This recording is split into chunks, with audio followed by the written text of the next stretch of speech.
चलिए चलते हैं 45 डेज़ की न्यू जर्नी पर, जिसमें हम लोग अपनी जो भी सिलेबस है एमपी का वो कवर करेंगे विथ रिवीजन। और हम लोग इतनी मेहनत करेंगे कि चलिए देखते हैं कैसे नहीं हमारा क्लियर होता है एमपी पीसीएस। तो पूरी जी तोड़ मेहनत के लिए हम लोग तैयार हैं। आप और हम मिलके इस एग्ज़ाम को क्रैक करके ही रहेंगे। अच्छा, आपको डे 1 का पूरा बताने के लिए टॉपिक स्ट्रेटजी आज आपको क्या क्या करना है, उससे पहले मैं 2-3 चीज़ें आपको ध्यान बता दूं कि जो भी मैंने दिया हुआ है टॉपिक, आप वो टॉपिक ध्यान से जब भी पढ़ेंगे, अगर पहले पढ़ रखा है तो बहुत ही अच्छा है, नहीं पढ़ रखा, नई टाइम दोबारा मतलब फ़र्स्ट टाइम अगर आप पढ़ रहे हैं तो उसको आप लोग या तो हाइलाइटर से हाईलाइट करते जाएंगे जो न्यू फैक्ट दिखें आपको, जो आपको लर्न ना हो, और जो हाईलाइट ना कर रहा हो वो अपने शॉर्ट नोट्स भी बनाता चल सकता है। मतलब कहने का मतलब ये कि जो फैक्ट्स आपको याद हैं वो तो ठीक है, बट आपको जो नहीं याद है उसको साथ के साथ हाईलाइट करते चलिए कि नेक्स्ट टाइम जब मैं रिवीजन के लिए आपको टारगेट दूं तो आप सिर्फ हाईलाइटेड पोर्शन को ही पढ़ें, पूरा पढ़ने में अपना टाइम वेस्ट ना करें, क्योंकि वो चीज़ आपको पहले से ही याद है।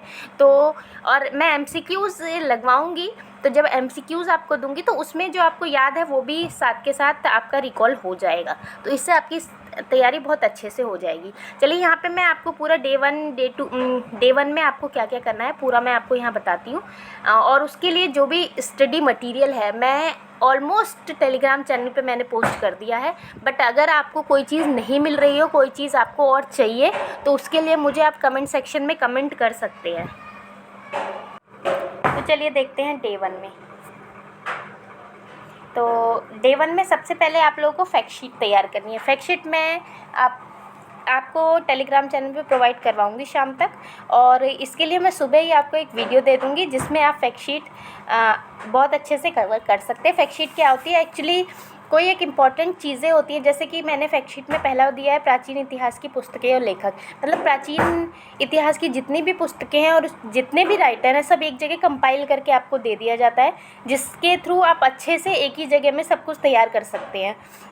तो ऐसे ही 60-70 फैक्ट शीट आपको दूंगी, जिसमें से बहुत ही ज़्यादा पेपर में आने के चांसेस रहते हैं, और उसी को आप लोग बार बार रिवाइज़ करेंगे तो आपके लिए बहुत ही बेनिफिशियल रहेगा। नेक्स्ट हम करेंगे यूनिट 1। यूनिट 1 में संकल्पना एवं विचार का जो टॉपिक है नंबर 1 पॉइंट में, वो काफ़ी न्यू टॉपिक है और लंबा चौड़ा काफ़ी टॉपिक है। लंबा मीन्स कि आपको एक बार में वो चीज़ याद नहीं होगी, उसको कई बार रिवाइज़ करना पड़ेगा आप लोगों को। तो उसके लिए मैंने एक PDF आपको प्रोवाइड करवा दी है रक्षा अकेडमी की टेलीग्राम चैनल पर, जिसको नहीं मिलती है वो मुझे कमेंट करके बता सकता है, मैं उसको वापस से अपलोड कर दूँगी चैनल पर। तो उसमें आपको करना है भारतवर्ष करना है एक तो, और भारतीय ज्ञान परंपरा करनी है, और वेद, ये 3 टॉपिक करने हैं। ऑलमोस्ट 20 पेजेस हैं उसमें PDF में, तो ये 1 से 1.5 घंटा, और अगर जिसकी स्पीड थोड़ी स्लो है तो वो 2 घंटे में भी कवर आराम से कर सकता है।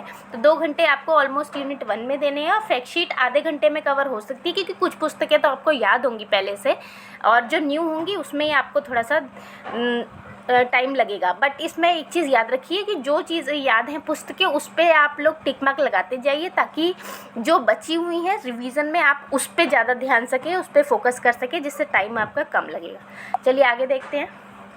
अब यूनिट 3 और 4 मैं यहाँ पे साथ में लेके चल रही हूँ, यूनिट 3 और 4 ये, क्योंकि यूनिट 3 में आपका होगा इंडियन ज्योग्राफी, और यूनिट 4 में है MP की ज्योग्राफी। तो दोनों अगर हम साइमल्टेनियसली साथ में लेके चलेंगे तो आपको बहुत ही बेनिफिशियल होगा लर्न करने में।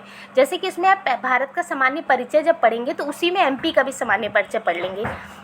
सामान्य परिचय के अंदर भारत के पड़ोसी राज्य भी आएंगे, और पुनर्गठन इसमें, और राज्यों का पुनर्गठन जो होगा जब सामान्य परिचय पढ़ेंगे उसमें, तो MP का सामान्य परिचय और भारत के सामान्य परिचय में इसमें पड़ोसी राज्य, और फिर भारत का पुनर्गठन कैसे हुआ, ये सब साथ में ही आ जाएगा। अच्छा, भारत का सामान्य परिचय के लिए आप लूसेंट से तो पढ़ ही सकते हैं, वेल एंड गुड है वो, लेकिन अगर किसी को थोड़ा सा फैक्ट्स लाइन बाय लाइन याद करने में दिक्कत हो रही है तो मैंने एक 10 या 11 पेज का PDF आपको प्रोवाइड करा रखा है, बहुत अच्छा लगा एक्चुअली, मैं उसी से पढ़ती हूँ तो वो काफ़ी मुझे अच्छी लगी। तो अगर आप लोगों को सामान्य परिचय वहाँ से पढ़ना है तो वहाँ से एक बार देख सकते हैं, क्योंकि वो मैप के थ्रू समझाया गया है तो अच्छे से समझ में आएगा, और थोड़ा न्यू डाटा पे बेस है वो।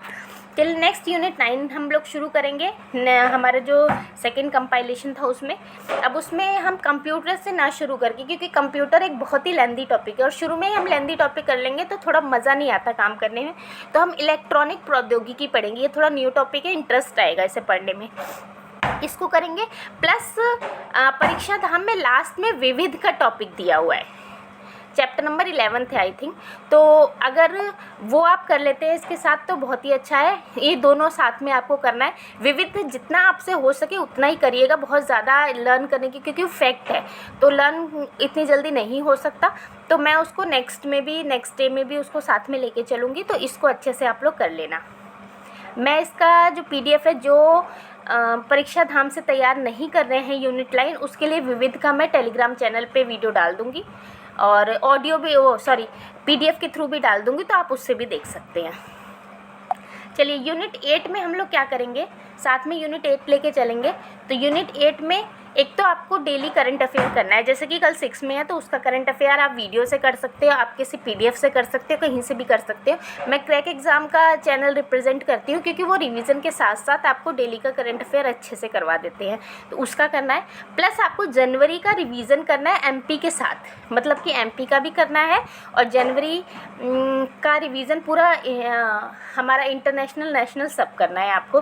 तो ये नहीं कि एक ही दिन में पूरा जनवरी करना है, जनवरी के लिए मैं आपको 3-4 इनफ डे का टाइम दूंगी, तो आपको जनवरी में जितना हो सके, मतलब आप इसमें आप आधा घंटा से 1 घंटा यूनिट 8 में देना, उससे ज़्यादा मत देना। तो जनवरी जितना कंप्लीट हो सके उतना ही करना है, ज़्यादा आपको इस पर फोकस नहीं करना है। चलिए हम बात करते हैं आगे MCQ या प्रैक्टिस सेट की। अभी हम रिवीजन नहीं कर रहे हैं, क्योंकि अभी हमने कुछ तैयारी नहीं किया, तो रिवीजन किस चीज़ का करेंगे। थोड़े सा 1 वीक बीत जाने दीजिए, हम पीछे का रिवीजन भी साथ में लेके चलेंगे इसको। तो अभी हम MCQs प्रैक्टिस सीरीज़ इसमें करेंगे। आपने लूसेंट ऑब्जेक्टिव लगा सकते हैं आप लोग। अभी जो ऊपर आपने तैयारी की है यूनिट 3 की, यूनिट 4 की, उसके ऑब्जेक्टिव यहाँ से लगा सकते हैं। पुणेकड़ की ऑब्जेक्टिव लगा सकते हैं MCQ के लिए, और कोई वीडियो देख के भी ऑब्जेक्ट लगा सकते हैं। मुझे 1-2 वीडियोस अच्छी लगती हैं MCQ के लिए, वो मैं आपको शेयर कर दूँगी। और अगर आपने थोड़ी बहुत पहले से तैयारी कर रखी है तो पूरी मिसलेनियस यूनिट 1 to यूनिट 10 तक पूरी आप लोग अच्छे से लगा सकते हैं। तो ये हो गई आपकी तैयारी। अगर आपको इन सब में कोई डाउट है तो आप मुझसे पूछ सकते हैं, मुझे कमेंट करके पूछ सकते हैं कि अगर आपको कोई PDF चाहिए, किसी यूनिट में कोई डाउट है, कुछ पूछना है, फैक्ट शीट में कोई डाउट है, या कुछ और नया हम लोग क्रिएटिव कर सकते हैं इसमें, इस अपने टारगेट में, तो आप मुझे ज़रूर सजेस्ट कर सकते हैं। तो क्योंकि हम लोग को लक्ष्य तो हर हाल में पाना है, और इस बार MPPCS क्रैक करके ही दिखाना है। चलिए आज के लिए बस इतना ही। कल डे 2 की स्ट्रेटेजी वीडियो लाऊंगी, और फैक्ट शीट की वीडियो भी आपको जल्दी ही मिल जाएगी। Thank you, thanks for watching success मंच।